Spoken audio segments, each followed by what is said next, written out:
po ako makadilat opo sa sobrang taas ko na araw. Itong NWOW branch dito sa Vigan ay yung pinakaunang branch. Ngayon guys, kukunin lang natin si AB.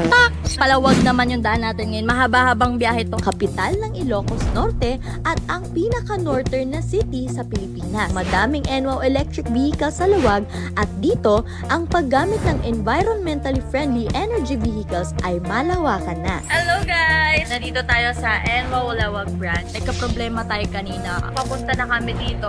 Nawalan kami ng battery. Buti na lang ang bait ng lawag. Ganda yung branch na gusto, napaka-aliwalas. Mababait yung mga customer namin. Meron tayong customer, parang 9 years na. I tested already the quality, the durability, so I'm referring you into the NWOW company. Ayun lang, and I hope na nag-enjoy kayo. Ang total kilometers natin for today is 84 kilometers.